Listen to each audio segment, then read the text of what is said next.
Hello, everyone. Thanks for tuning in to this. Guess you could call it a test broadcast. This is my very first broadcast using this alone. I've done this before with Whether You Like It. I am a co-panelist for that webcast.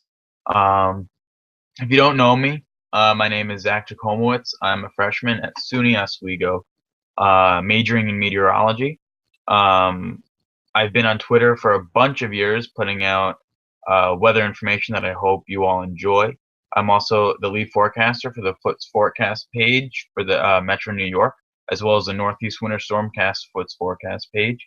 And I'm also a contributor for AirmontScoop.com in Airmont, New York, and Rockland County.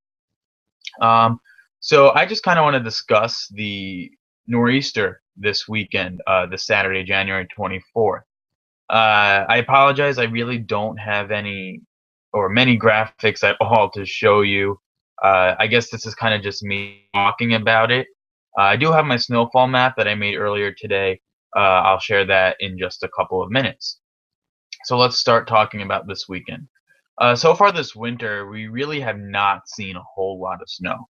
We experienced several clippers that generally brought, about a coating to an inch or two. Nothing really too impressive. Our last uh, coastal storm, you can call it, if you will, was Thanksgiving Eve back in November that brought several inches of snow to interior locations. So here we are in late January. New York City has only seen 3.2 inches of snow. Normally, they would be closer to 10 inches by this time in the winter. Um, so obviously, it's clear to see that, and it's easy. It's obvious that the area has a bit of a snow drought, if you will, for the winter of 2014 to 2015 thus far. Um, but finally, we have interesting weather in our future. Models have been consistent now for several days on showing a nor'easter that and now will likely affect the region this Saturday. This is now 2 days away. It's Thursday, so we have a pretty good idea and a pretty good handling of what is expected to happen with this storm.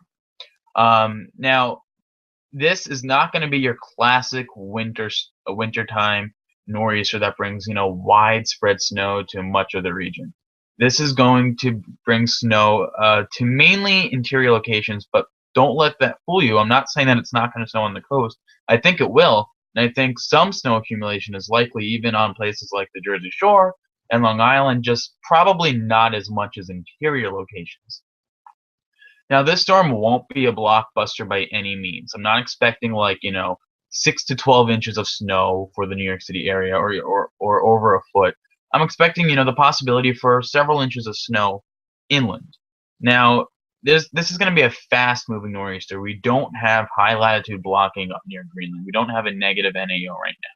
So this storm is not going to be able to slow down and produce potentially blockbuster snowfall on us. That's just not going to happen with this particular scenario. This storm, though, however, don't let that fool you, because this storm will strengthen. Um, Meteorologically speaking, it is expected to undergo bombogenesis. So this storm will become a pretty intense storm, and that's why there should be at least somewhere a band that will develop a pretty intense precipitation um, as the storm deepens off the northeast and southern New England coasts on Saturday. The only issue is that we don't have a fresh supply of cold air. Now, that doesn't mean that it's not going to snow. Obviously, I mean, I've been talking about snow so far during this video cast, but, well, due to the fact that we don't have a fresh injection of cold air, the temperatures, while they will support snow, they could warm where, well, it'll mix in many areas, especially along the coastal plain and inland. I shouldn't say really inland, but maybe even a little farther inland, just not as much. I wouldn't even be surprised if coastal areas go over to plain rain.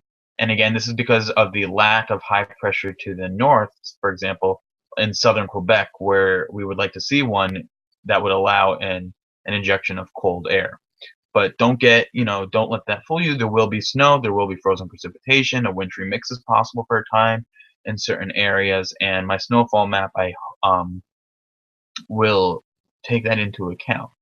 Also, what models have been showing is a pretty sharp cutoff on the backside. So don't expect this precipitation shield to like expand well into interior New York, upstate New York, and interior New England. Don't let it's not that's not expected to happen. So you're going to have a sharp cutoff, and that becomes a concern when you talk about where the heaviest precipitation will fall. Because, for example, let's say the heaviest precipitation falls along the coast, which many models are suggesting. However, that doesn't mean that it's going to fall necessarily as all snow. So while the heaviest precipitation might be situated along the coast, we might see the higher snowfall amounts just inland because of the fact that it's going to remain frozen there for a longer period of time, or if not the entire time, depending on your elevation and where you are. This is just not a perfect setup for a widespread major snow event. Yes, this could be very well a moderate snow for many, and at least some snow for others. I think I'm just going to show you my snowfall map right now. I guess just to give you a idea of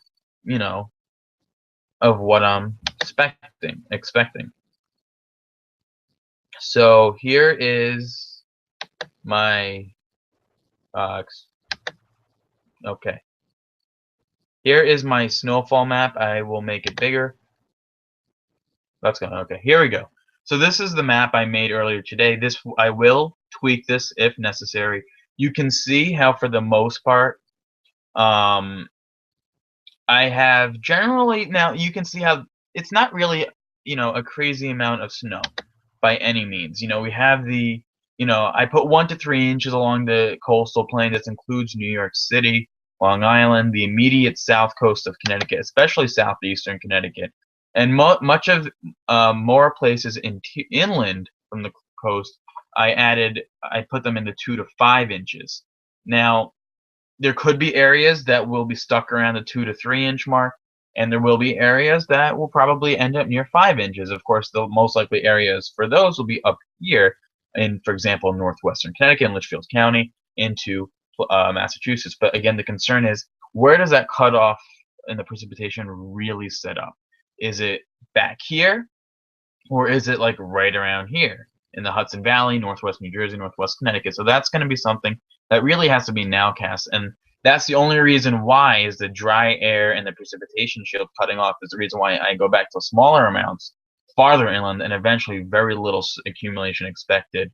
For example, as you approach northeastern Pennsylvania and towards Binghamton in New York. So it's definitely going to be something that, like all storms, will have to be nowcast. So smaller amounts along the coast due to mixing, smaller amounts well inland due to dry air and light precipitation rates, light snowfall rates, I guess you can say.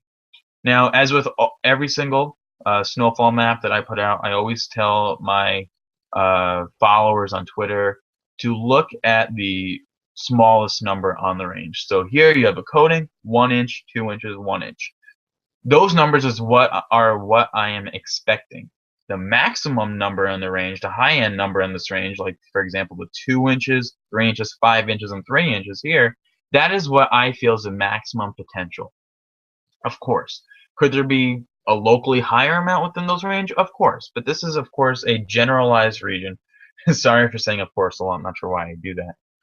But this is a general statement of basically what I am expecting.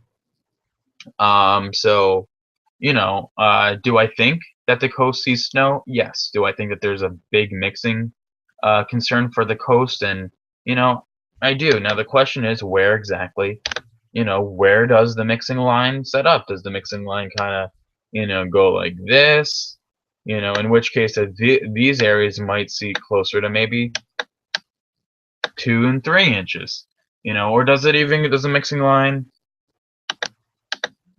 does the mixing line does the mixing line, maybe it doesn't go that far inland, in which case if there's a potential, maybe the mixing line stays down here, and in which case, maybe these areas will see closer to 3, 4, 5 inches. So it's a nowcasting type situation. It really does depend on what happens while the storm is going on. Models only work so well. They're guidance. They're not. It's not. The models. They're not. Doesn't say exactly what's going to happen. That's why we have meteorologists to and forecasters to depict what the models are showing. Now I know that this is going really. This video is pretty long, so I really apologize for that. But yeah, of course, there could be dynamic cooling due to the rapid intensification of the storm. But this is, I guess, what I have in mind for the most part. So I'm gonna exit this. Okay, and I'm now gonna go back.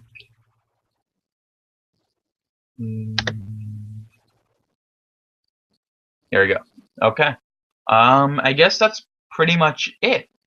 Tomorrow, Friday, looks like a great day. Sunday looks like a great day. I head back up to Oswego on Sunday. But don't worry, I will still continue my weather coverage for the Metro New York area. While I'm in college, like I've been doing since late August. Just also know though that there is a potential for more snow from a strong developing clipper around Monday and into Tuesday. This clipper could really intensify off the coast, so it's definitely something to watch. Let's get through though this first storm.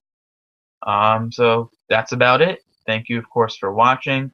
And let me know what you think. You can, of course, follow me on Twitter at ZAK_NYC Metro WX. Thank you all. Have a great night.